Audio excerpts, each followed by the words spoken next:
Hey everyone, and welcome back to AI Takeover. Have you ever scrolled through your feed and been like, wait a second, did a human make this or was this AI? Oh yeah, all the time.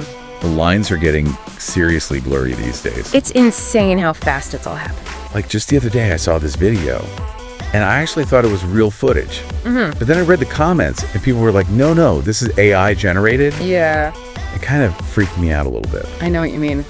So that's why I'm really excited about our deep dive today. We're going to be talking about this article I found called 5 Questions to Ask Before Trusting AI-Generated Content. Ooh, that's a good one. It's from this blog, Critically Curious, and it's basically like a survival guide for the age of AI, you know. Seriously, we need all the help we can get right now. I know, right? So let's jump right in. The first question is, who or what created this? Seems like a pretty basic question. It is, but it's like the most important one. Because before we can even start to analyze the content, we need to know where it came from. Right. Like, is this a human talking or is this some kind of AI bot, you know? Exactly. And the thing is, AI is really good at mimicking human behavior. It's scary good. But it doesn't actually understand the meaning behind the words or the images it creates. Oh, it's interesting. Like, think of it as a parrot that can repeat phrases perfectly. Yeah. But it doesn't actually know what those phrases mean. So AI is basically a super advanced parrot. Pretty much. It can create amazing things, but it's all based on patterns and data it's been fed. So it's not really thinking for itself. Not in the way that humans think, no. Okay, so how can we tell if something's been made by AI? I mean, are there any telltale signs? Definitely. For text, AI-generated content can often sound really generic or overly formal. I've noticed that. Like it's grammatically perfect, but it lacks personality. Exactly. It's like reading an instruction. Okay, so what about images? What should we be looking for there? Well, one thing to look out for is distorted hands. AI still struggles with those. Really? Yeah. And also perfect symmetry or lighting that seems kind of off. Like too perfect. Yeah, and sometimes there are even inconsistencies in the details. Like the article mentions this AI-generated portrait with 7 fingers. 7 fingers? Yeah, it's weird. That's freaky. Okay, so we've got these clues to watch out for, but are there any tools that can help us spot AI-generated content? Oh yeah, there are some great ones out there. Like what? Well, for text, there's a website called originality.ai that can analyze text and tell you the likelihood that it was written by AI. Oh, wow. And then for images, you can always use reverse image search. Oh, yeah, like Google Images? Exactly. That can help you track down the original source of an image and see if it's been manipulated or generated by AI. That's super useful. I had to check those out. Yeah. So why is it so important to know who or what created the content we're consuming? Well, for one thing, it helps us assess the credibility of the information. Right, because if it's coming from a bot, we might want to take it with a grain of salt. Exactly. AI can be used to spread misinformation or propaganda. That's scary. So knowing the source is crucial for being a critical consumer of information.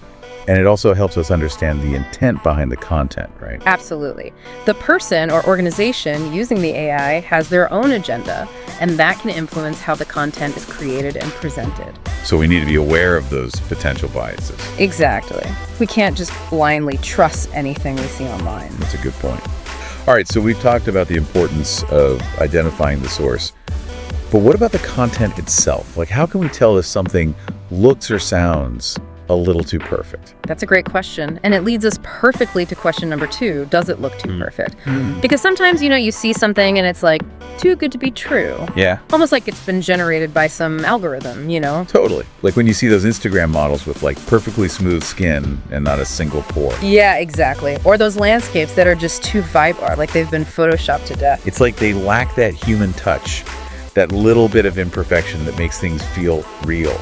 Right. AI often struggles with that nuance. It's all about perfection and symmetry. And that's why it's so important to ask ourselves, does it look too perfect? It's like a red flag that something might be AI generated. Yeah, and the article gives some great examples of this, like those AI-generated images from Midjourney. Oh yeah, Midjourney, I've seen those. They're crazy. They are like visually stunning, but often super bizarre. Like those horses with 2 heads. Exactly. Or buildings that are like melting and defying gravity. It's like AI is playing with the laws of physics and anatomy. And sometimes it gets it right, but often it creates these really surreal and unsettling images. Yeah, it's like a glimpse into an alternate reality. Exactly. So yeah, does it look too perfect? A really important question to ask. Okay, so we've talked about identifying the source and looking for signs of artificial perfection. Yep.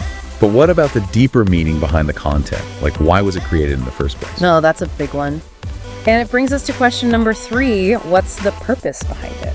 Right, because everything that humans create has some kind of intention behind it, right? Exactly. Whether it's to inform, entertain, persuade, or just express ourselves creatively. But AI doesn't necessarily have that same drive. Right. AI is more about processing data and generating output based on patterns. So it's not really thinking about the bigger picture or the potential impact of its creations. Not in the same way that humans do.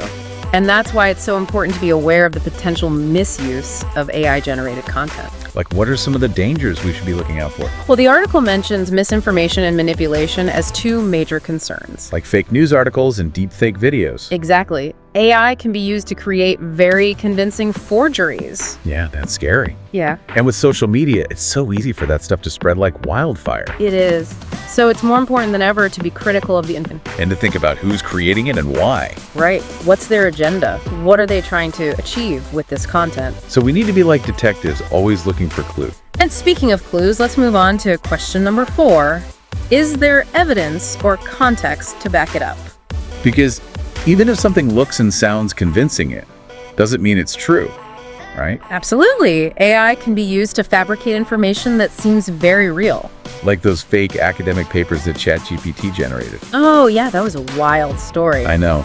So how can we make sure that we're not falling for these AI-generated fakes? Well, the article suggests looking for credible sources, citations, and links to support the information. So basically doing your research. Exactly. Don't just take things at face value, especially if it seems too good to be true. And if you're looking at an image, you can always use reverse image search to see if it's been manipulated. That's a great tip.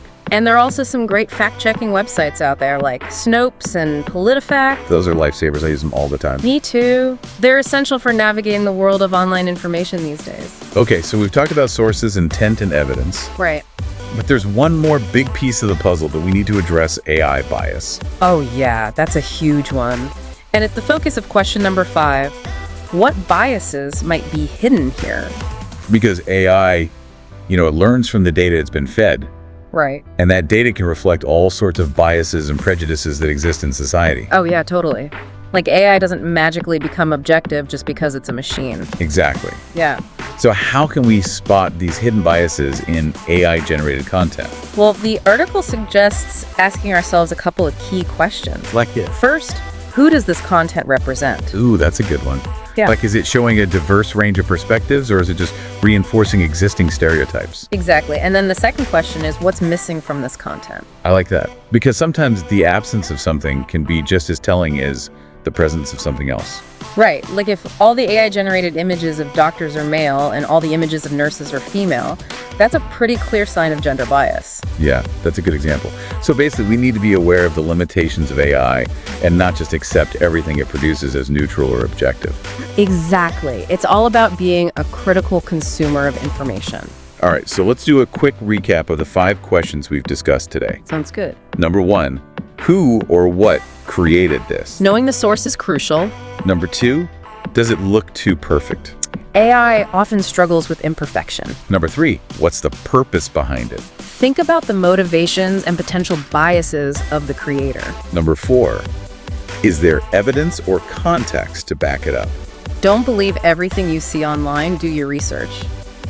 And number 5, what biases might be hidden here? AI can inherit and perpetuate societal biases. Wow, those are 5 powerful questions. They really are. It's like a toolkit for navigating the age of AI. I feel like we've all learned so much from this deep dive. Me too. It's been a fascinating conversation. But before we wrap things up, I have one final thought-provoking question for our listeners. Ooh, lay it on me.